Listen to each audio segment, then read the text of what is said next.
Bueno, por la maldad innata de los objetos inanimados se cortó, así que vamos a tener que hacer dos videos. Prometo que este va a ser cortito, es solamente de adultos mayores, así que bueno, empiezo a compartirles mi pantalla para que puedan ver.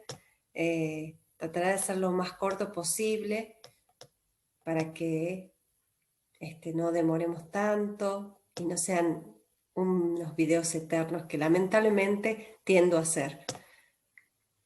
Bueno, protección de las personas adultos mayores.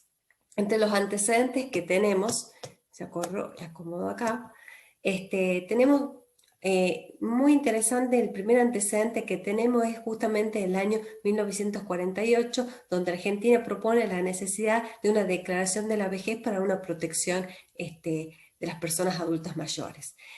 Posteriormente, miren la cantidad de años que pasa, que recién en el año 1991, a instancias de la República Dominicana, se solicita la creación de una declaración mínimamente internacional, la que obviamente fracasa, y también se da después, en el año 1999, otra vez presenta República Dominicana una declaración de la interdependencia para la protección de las personas adultas mayores.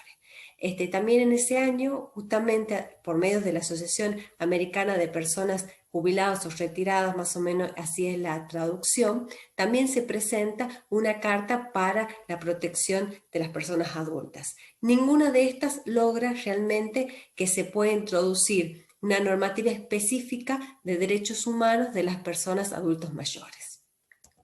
El paradigma inicial de protección la va a dar la Declaración Universal, que va a hablar solamente de las personas adultas mayores y de la protección en relación a la seguridad social, o sea, a su derecho jubilatorio, y también a las obras sociales que tienen que tener, la cobertura médica, que eso le asegure el derecho de un nivel de vida adecuado obviamente a esos ingresos y obviamente a la salud, pero no establecen ninguna otra normativa más específica de protección. Ahora bien, en instrumentos internacionales solamente tenemos la declaración, como le decía, con esas dos salvedades, y sí tenemos recomendación y una observación general que hablan justamente de los derechos que se tienen que tener, y el Comité de Derecho Económico, Social y Cultural, en su observación número 6, va a decir que es necesaria una protección al adulto mayor que genere igualdad, no una discriminación, principios en relación al trabajo, a la salud, a la educación, a la seguridad social y obviamente a la familia. O sea, de alguna manera están viendo que hay algunos derechos que necesitan una protección específica. Entonces, por eso hacen esa observación de pedir a los estados que cumplan con proteger a las personas adultas mayores.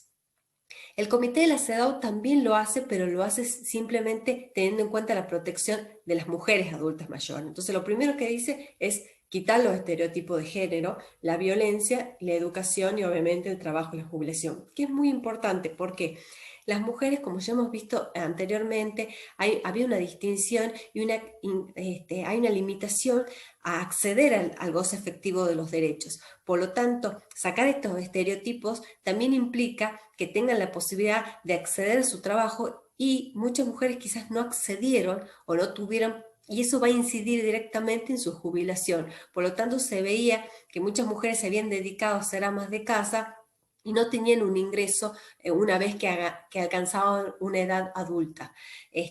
Por lo tanto, también hace hincapié en la recomendación de empoderarlas económicamente, es decir, que tengan esa capacidad económica de poder solventar sus propios gastos, que tengan ese derecho que implica de la seguridad social, ya sea porque hayan trabajado y pueden jubilarse, o que de alguna manera se cree algún sistema jubilatorio para que proteja a las mujeres. Entonces, esta cuestión de protección que hace, esta recomendación a los estados de las mujeres, de protección a las mujeres adultas, implica también esta participación pública en la salud. O sea que hay una distinción especial para las mujeres, pues vamos a hablar de las discriminaciones múltiples que se pueden dar, y en este caso, si son personas adultas, quizás también las mujeres tienen esa doble discriminación, que es por un lado ser mujer, su condición de mujer, y por otro lado su condición de ser una adulta mayor. Bueno, los procedimientos especiales, la bibliografía que tenemos habla de que existían una posibilidad de algunos procedimientos que se daban dentro del Consejo, y el Consejo de Derechos Humanos es el que va a tratar todo el tiempo de generar políticas de inclusión a las personas adultas mayores. Eso va a pedir que la Asamblea de la ONU tenga observaciones generales, que se hagan resoluciones para protecciones especiales, que si hay peticiones de algunos estados para lograr un consenso internacional de protección, trabaja duramente. De alguna manera hay algunas posibilidades de reclamos para protección especial, entonces lo va a ver el Consejo de Derechos Humanos, se va a especializar justamente en esta temática. Bien, hay dos planes de acciones internacionales sobre envejecimiento. El primero es el de Austria, que básicamente va a tratar los temas que toma la Declaración Universal, que solamente son los que vimos recién, que son de la seguridad social, o sea, de su derecho a jubilación, y que tengan un nivel de vida adecuado. Y después va a venir el Plan de Acción de Madrid, que va a reforzar, va a decir que sí, perfectamente es necesario la protección de esos derechos, pero no deja de ser más importante también, o igualmente importante, la protección de los derechos económicos, sociales y culturales de las personas adultas mayores. Entonces, ese plan de envejecimiento es a través del goce específico, no tan solo de una protección mínima de una jubilación o de planes de retiro, sino también que tenga una cobertura íntegra, que implique educación, salud, vivienda. Todos los derechos económicos, sociales y culturales tienen que ser garantizados para las personas adultas mayores. Bueno, en el sistema regional tenemos el protocolo de El Salvador, que es el primer, digamos, paraguas de protección, pero que está hablando de los derechos económicos, sociales y culturales. Recién aquí es donde podemos decir que es el antecedente del sistema. También tenemos como antecedente del sistema es que la Convención para Prevenir, Sancionar y Erradicar la Violencia contra las Mujeres de Belén do Pará, que lo vimos en la clase anterior, también tiene una normativa que se refiere justamente a proteger a las mujeres que se encuentran, que son adultas mayores, que ya se encuentran en una edad avanzada y necesitan una protección especial justamente para evitar que sufran violencia o maltrato o situaciones de abandono. También, además de esa normativa, la Corte ha tenido muchos casos paradigmáticos, inclusive a la Argentina fue llevada a un reclamo internacional por el incumplimiento, y hay muy jugosa jurisprudencia en relación a la protección de los adultos mayores y al derecho al goce específico de los derechos que están reconocidos internacionalmente. Sin embargo, no había una convención. La convención es de hace pocos años, nuevita, no tendrá 5 años. Para mí, el sistema regional, yo soy una enamorada del sistema regional, me parece mejor en muchos aspectos. Quizás, bueno, obviamente tiene una tardanza en la solución de los litigios que se plantean, pero las convenciones tienen una riqueza especial. Y esta convención, que es la última, tiene características muy importantes porque plantea ciertos conceptos o definiciones claramente para que la interpretación de la norma sea mucho más clara. Entonces, ¿qué vamos a entender cuando hablamos de los derechos de las personas adultas mayores? Va a estar definido algunos conceptos básicos por la misma convención. Bien, eso de alguna forma yo les decía, y tenemos estos criterios que me parecen muy importantes, estas definiciones, estos conceptos que los define la convención, como por ejemplo el abandono, que es esta falta de acción deliberada para cubrir las necesidades que tienen las personas adultas mayores y que eso afecta a su integridad físico-psíquica. También los cuidados paliativos, que implica que hay que tener un cuidado en la salud y los tratamientos que no sean invasivos y evitar el sufrimiento de las personas de alguna manera innecesaria. La discriminación, que es toda distinción, exclusión o restricción que tienen los derechos, las personas adultas mayores en sus derechos. Ese restringimiento de sus derechos lo hace que también tengan límites en sus libertades y en sus garantías de protección. Después habla del envejecimiento, que obviamente el envejecimiento es el gradual deterioro y evolución orgánica y física y emocional que tiene toda persona a lo largo de los años. A eso es lo que se refiere. Al maltrato, que es la acción o omisión que puede ser única o repetida, que afecta la integridad física, emocional y psicológica de una persona adulta mayor. Y la negligencia es cuando error o una falta deliberada en el cuidado de las personas que puede ocasionar ponerla en un riesgo innecesario que debe ser evitado. Entonces, estos conceptos, y van a ver que tienen unos conceptos más, pero me parece muy importante. Hablan de discriminación, también habla de discriminación múltiple, que es cuando, por ejemplo, tenemos, ya hemos dicho, una mujer que es una adulta mayor, que a su vez puede ser de una comunidad rural, donde no puede acceder a determinados derechos, entonces puede haber una multiplicidad de formas de discriminación de las personas adultas mayor. Bueno, persona adulta mayor es aquella persona que tiene más de 60 años, ¿sí? Que depende de la ley. Cada ley y cada estado puede reglamentar más o menos, pero no puede ser mayor a 65. O sea que de los 65 años es el límite para considerar que una persona es adulta mayor y que necesita la protección especial que ampara la normativa internacional. Bien, las obligaciones del Estado son varias las obligaciones que marca esta convención. A mí me interesan dos, que es justamente esta de prevenir, sancionar y erradicar las prácticas que van contra la convención. ¿Qué quiere decir eso? Que es que afecten que las personas adultas mayores sean abandonadas, sean maltratadas, sean discriminadas, que haya negligencia, que se apliquen los principios de infantilización, o sea, se quiten sus derechos, que se consideran que no tienen capacidad.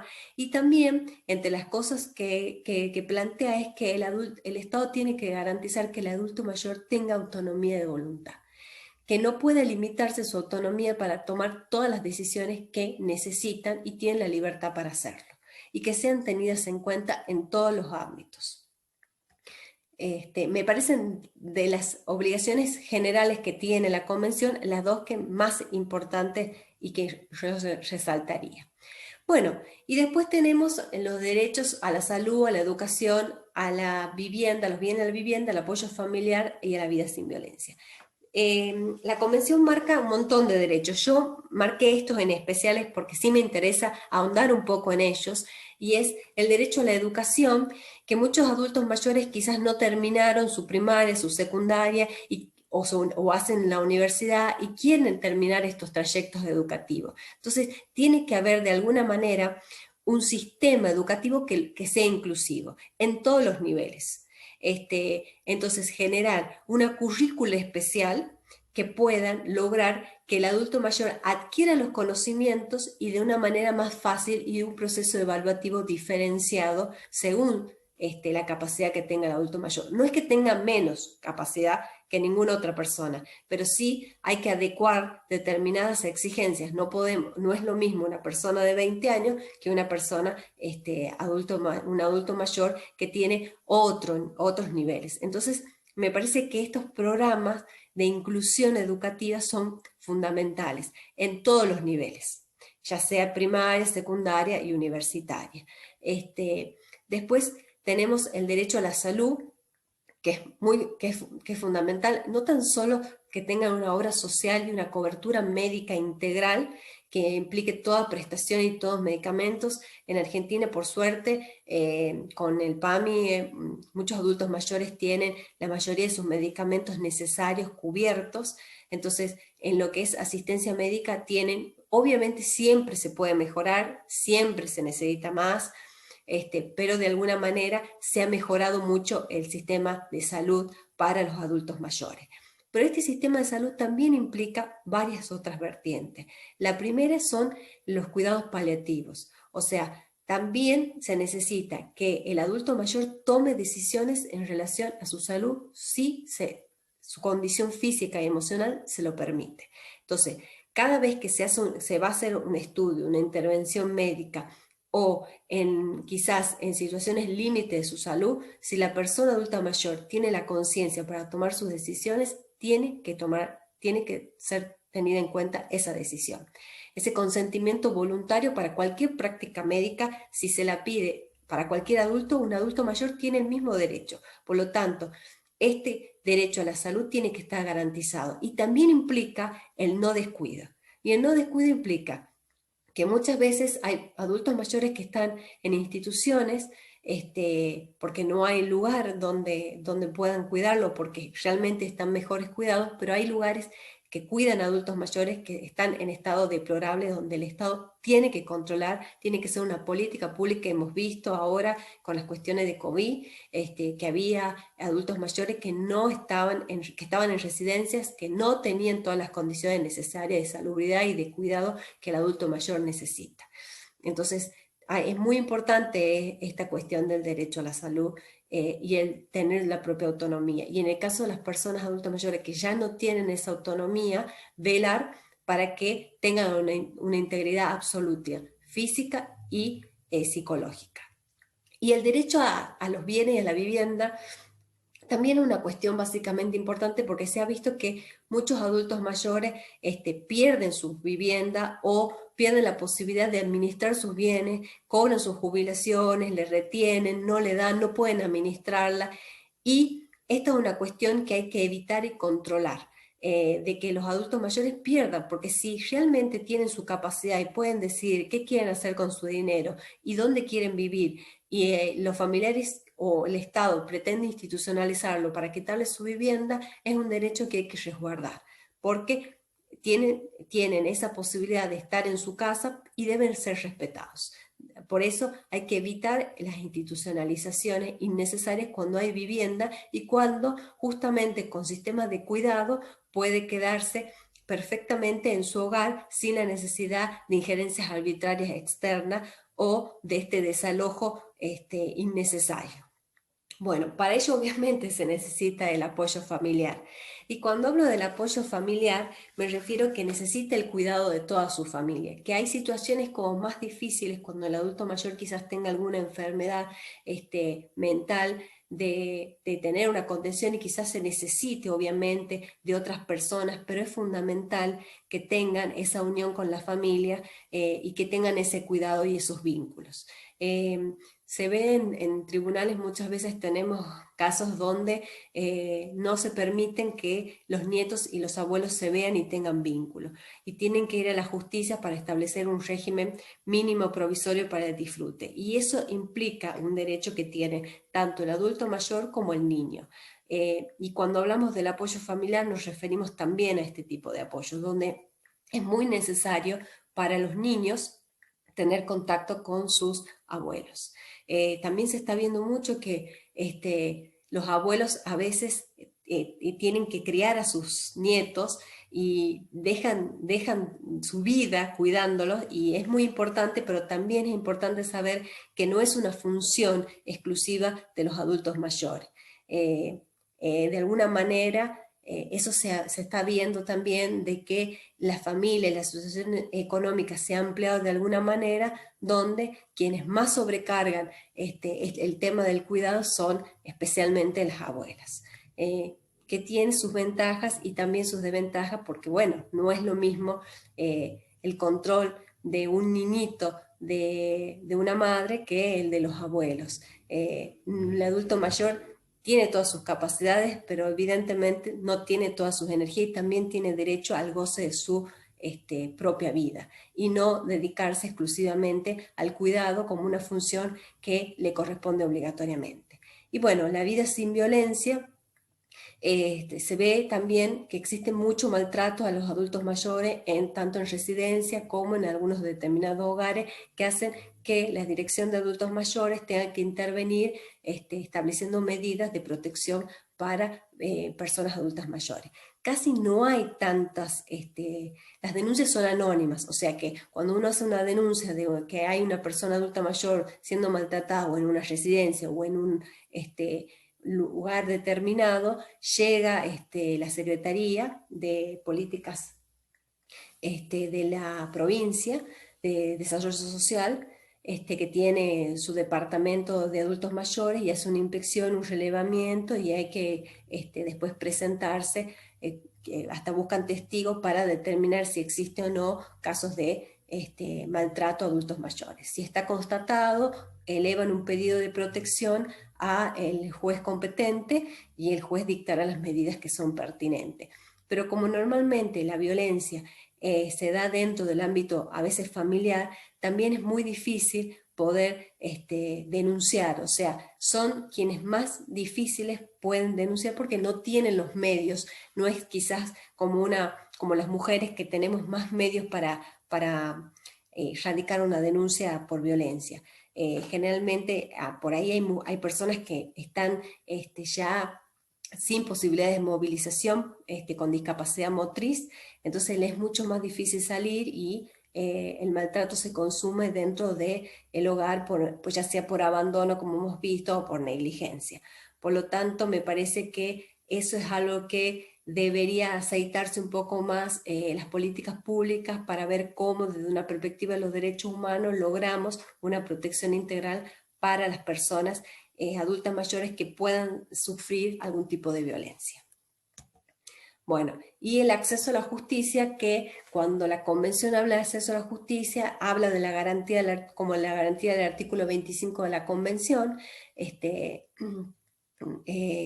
pero habla de un juez competente, un tribunal independiente, todas las garantías procesales que puede tener. Ahora, lo que sí debe garantizarse es el acceso a la justicia cuando se necesita una medida de protección, ya sea por cuestiones de invasión a la privacidad, por no aceptación de sus decisiones, de su autonomía para decidir en relación a su salud y a sus bienes, y por sobre todo en los casos de violencia. También habla acá de los derechos y las obligaciones en todos los órdenes, civiles, fiscales o de cualquier otro carácter, pero básicamente no se ven la mayoría, obviamente, de los juicios que hacen las personas adultas mayores son por jubilaciones o por diferencias de haberes o por alguna suma de dinero que se les debe por su trabajo a lo largo de los años. Pero no, y muy pocas por maltrato. Sin embargo, es un grupo bastante vulnerable y bastante acallado que necesita una protección efectiva, me refiero a la práctica. Tenemos una convención que es divina, pero necesitamos como poner en ruedo el goce efectivo de todos esos derechos. Yo solamente traté algunos de los derechos, pero hay muchísimos derechos, incluidos los derechos sexuales que ellos pueden llegar a tener, donde se considera que el adulto mayor después de una determinada edad ya no tiene derecho a absolutamente nada, cuando al contrario, esos derechos los tiene, los tuvo siempre y tienen que ser garantizados en todo este tiempo, hasta que dure lo que dure su vida. Bueno, con esto terminamos la clase.